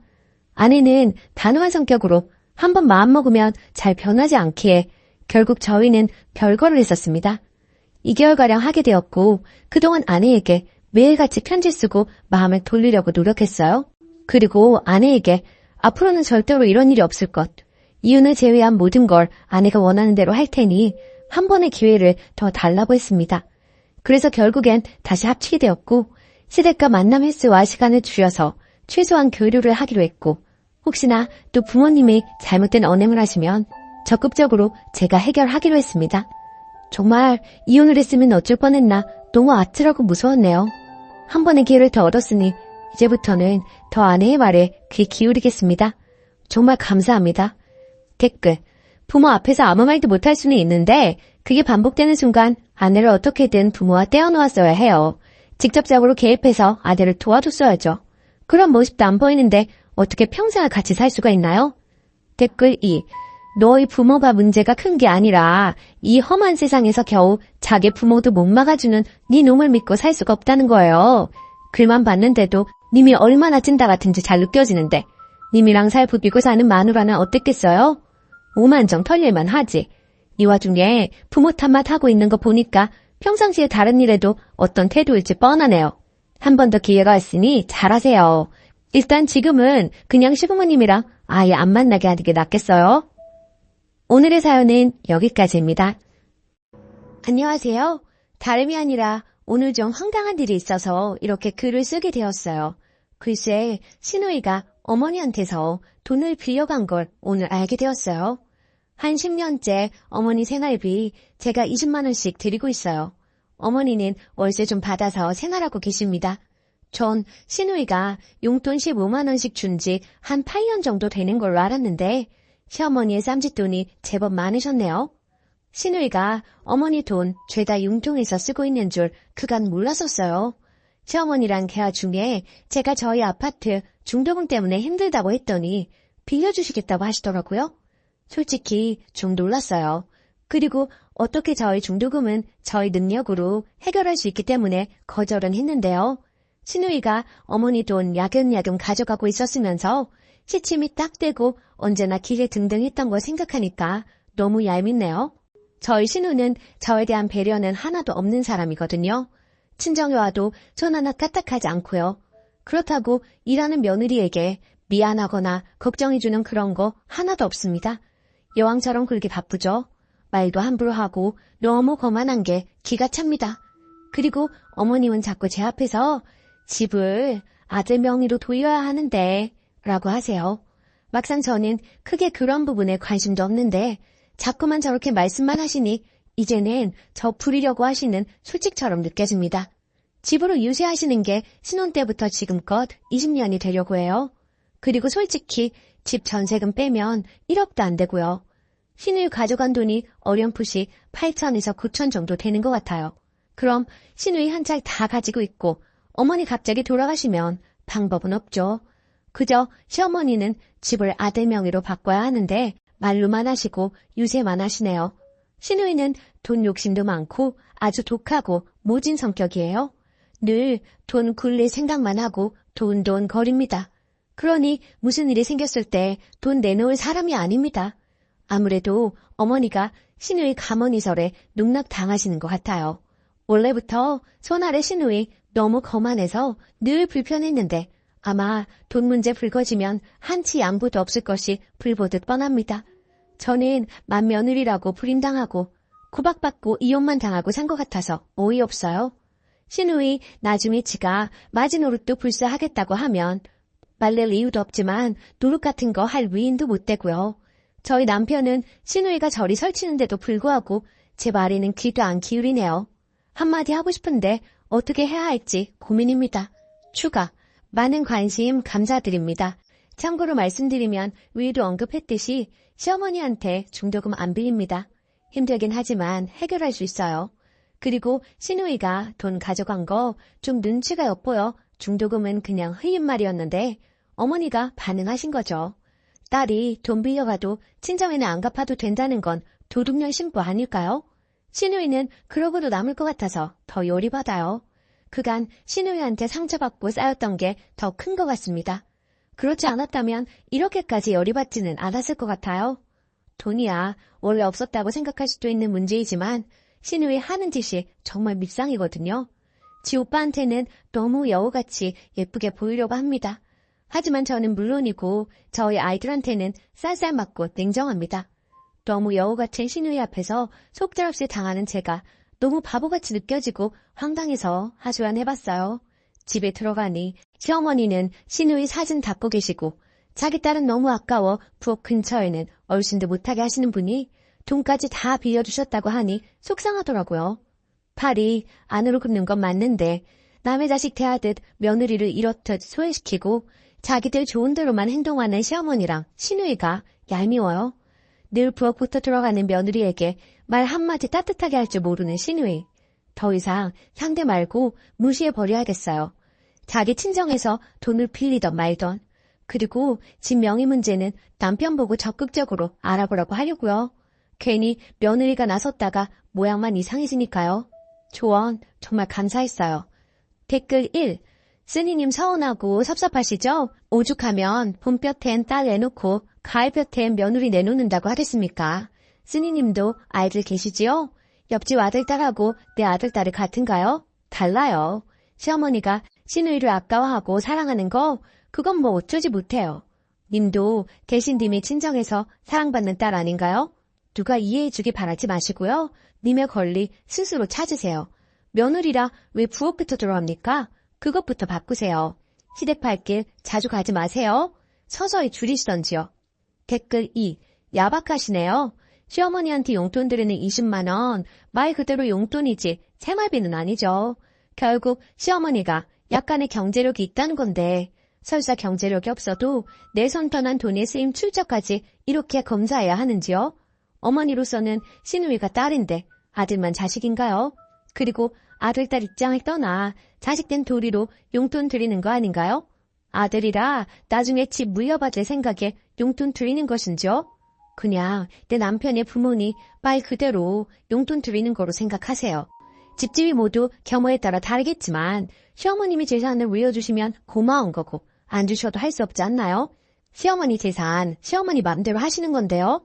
조금만 너그럽게 생각하세요. 두 번째 사연. 의사 아들이라고 생활비 300만 원 요구하는 시댁 힘들어요. 저는 결혼 3년차 주부입니다. 30살 간호사와 33살 레지던트로 만나 결국 결혼까지 꼴이나게 되었습니다. 그런데 결혼할 당시에 저도 사회생활을 늦게 시작했고 신랑도 사회생활을 늦게 시작해서 모아놓은 돈이 한 푼도 없었습니다. 게다가 양쪽 집안의 형편이 좋지 않았던 터라 예단 예물 혼수 다 생략하고 결혼식만 올리기로 했습니다. 이 생각은 전적으로 제 신랑의 생각이었고요. 그렇게 결혼을 하고 신랑이 전문의를 따면서 신랑 앞으로 대출을 받아 34평 아파트를 한 채 장만했습니다. 거의 대출을 이용해 아파트를 분양받은 셈이 되겠네요. 그리고 남편의 연봉이 8,500인데 전문직이라 세금이 꽤 많이 떼이는 편입니다. 참고로 저는 신랑의 권유로 일을 그만두고 2세 계획에 전념해 있는 상황이고요. 전적으로 신랑이 받아오는 월급으로 생활하고 있는데요. 그 월급의 50% 이상은 대출 상환금으로 나갑니다. 원금 플러스 이자 포함해서요. 그리고 집을 사면서 승용차까지 사서 할부금이 나가고 있는 상황이고요. 거기에 각종 보험, 세금, 생활비, 적금 등등 게다가 신랑 의대 다닐 때 학비 대출받은 거 장기를 받아서 아직도 남아있습니다. 그거 다 떼고 나면 100에서 150 정도가 남습니다. 그리고 제 신랑의 계획은 시댁의 용돈 70만 원, 절 친정에 70만 원 이렇게 드리려고 했었다고 합니다. 그런데 절 친정 같은 경우에는 넉넉한 형편은 아니지만 아버지가 공무원이셔서 두 분 먹고 사시는 데는 지장이 없기에 저희 형편에 맞춰 용돈을 30만 원으로 줄이자고 했고 얼마 전까지만 해도 우리 집 30만 원, 시댁 70만 원 이렇게 용돈을 드리고 있었는데요. 이번 시어머님 생신 때 시어머니께서 저희 신랑을 안방으로 부르시더니 다른 의사 가진 부모님은 예단에 지참금까지 받는다던데 우리들은 뭐냐? 그런 거 하나 받은 거 없고 완전 꽁으로 결혼을 했어. 용돈이라도 한 달에 300만 원 줘라. 그래야지 원 이거. 저희 신랑도 월급 받으면 뻔히 어디로 들어가는지 잘 알고 있었기에 착잡했었고요. 그리고 이번 달 시부모님 용돈 보내드리던 날짜에 도저히 300을 맞출 수가 없어서 일단 100만 원을 보내주었더니 다시 저희 통장으로 재송금을 하셨더라고요. 그걸 알게 된 신랑. 화가 났는지 바로 시댁으로 전화를 하더라고요. 유목조목 설명시켜 드리더라고요. 앞으로 연봉 협상이 더 잘 되면 그때 300으로 용돈 드리겠다고 사정 아닌 사정을 하고 이해를 시켰고요. 그런데 그 후부터 시부모님들의 태도가 180도 달라지셨습니다. 한날은 시댁에 가서 TV를 보고 있었어요. 참고로 시댁과 우리 집의 거리는 승용차로 2시간 30분이 걸립니다. 그래도 한 달에 한 번 이상은 꼭 가려고 노력하고 있고요. 그런데 TV 보시면서 시어머니께서 하시는 말씀이 저 들으라는 듯이 원래 집안의 경제는 여자가 조정하는 건데 저렇게 여자가 돈을 쥐고 있으니 시댁 식구들한테 돈을 쓸 리가 없지 하시면서 마구마구 비난을 하시더라고요. 그리고 동서가 고구마를 구워왔는데 저한테는 먹어보라는 말 한마디를 안 하시더라고요. 너무 섭섭해서 눈물이 나올 지경이었습니다. 그렇게 섭섭한 마음으로 뒤로 한 채 혼자 운전을 하고 집에 가는 차 안에서 눈물이 주룩주룩 흐르더라고요. 그렇지만 사실은 신랑한테는 말할 수 없었고 저 혼자 삭혔습니다. 신랑이 알게 되면 속상해할 테고 신랑 성격에 분명 시부모님들께 한마디씩 할 것 같아서요. 그냥 저 속으로 삭혔습니다. 그리고 이렇게 글을 올려봅니다. 정말 시댁과의 갈등이라는 게 한번 골이 생겨버리니 돌이킬 길이 없다는 것 같다는 생각이 드네요. 이 마당에 적금을 깨고 생활비를 줄여가며 300만 원이라는 용돈을 드려야 할지 아니면 계속 이런 냉전의 상태로 지내야 할지 자식된 도리를 잘하고 싶었는데 무리한 것을 요구하시니 너무 힘이 듭니다. 마음이 정말 답답하기만 합니다. 후기. 댓글이 얼마나 달렸을까 생각하며 한참 만에 들어와 봤는데 정말 감사합니다. 그리고 얘기가 길어질까봐 결혼할 당시 상황과 제가 현재 쉬고 있는 부분에 대해서는 설명을 거의 하지 않았는데요. 그 때문에 오해하시는 분들이 계신 것 같다는 생각이 드네요. 우선 제가 결혼할 당시에 혼주와 예단 그리고 신랑 측에서 해주기로 한 예물 다 생략했다고 말을 드렸었는데요. 이야기하자면 너무나도 길지만 최대한 줄여서 얘기를 해보자면 저희 아버지가 공무원이시긴 하시나 어머니께서 꽤 오랜 투병 생활을 하셨던지라 집안 형편이 많이 좋지 않았습니다. 물론 지금은 완쾌되셨고 형편도 어느 정도 자리를 잡은 상황이고요. 하지만 그때 당시 저는 아무것도 가진 것도 없는 데가 무슨 결혼이겠느나 싶어 일단 결혼은 포기하고 살고 있었습니다. 그러던 중에 지금의 신랑을 알게 된 것이고요. 그때 당시 제 신랑 끊임없이 저에게 다가왔고 제 마음 잡으려고 고생 많이 했던 사람입니다. 그럼에도 그런 신랑의 마음 저는 받아줄 수 없었고요. 저의 못난 현실 때문에요. 그런데 그런 사정을 다 알게 된 신랑이 저를 다 이해해주고 감싸주더라고요. 그렇게 그 사람의 진심이 통했고 결혼에 꼴이 나게 된 것입니다. 그렇게 처음부터 저의 사정을 알고 있었던 신랑은 결혼하기 전부터 혼수, 예단, 지참금, 예물까지 다 생략하자고 했었고요. 그 부분에서 굉장히 주관이 뚜렷했습니다. 반면에 저는 그래도 기본적인 것은 빚을 내서라도 해가야 한다는 주의였던지라 쉽사리 받아들이기 쉽지가 않았지만 신랑이 시부모님들께 허락까지 받은 상황이었고 시부모님들 또한 그렇게 하자며 의견을 내주셔서 저희는 정말 감사하던 마음으로 따라가게 된 것이었고요. 물론 그게 시부모님들의 진심이 아니라는 것은 나중에 알게 되었지만 말입니다. 그리고 제가 일을 하지 않고 있는 부부는 얼마 전 아이를 가지기 위해 산부인과에 가서 검진을 해보니 모든 게 정상이긴 하지만 육체적, 정신적인 스트레스는 아기를 갖는 데 있어서 나쁜 영향을 미칠 거라고 하더라고요. 게다가 제 나이도 있고 간호사라는 직업이 3교대에 육체적으로 아주 힘든 직업이라 더는 일은 하면 안 되겠다는 신랑의 판단하에 그만두게 되었던 것입니다. 그리고 전부터 신랑은 제가 일을 그만두고 자신이 내조를 해주길 원했던 이유도 있었고요. 물론 이 일 또한 저희 시댁에서는 탐탁지 않게 여기고 있습니다.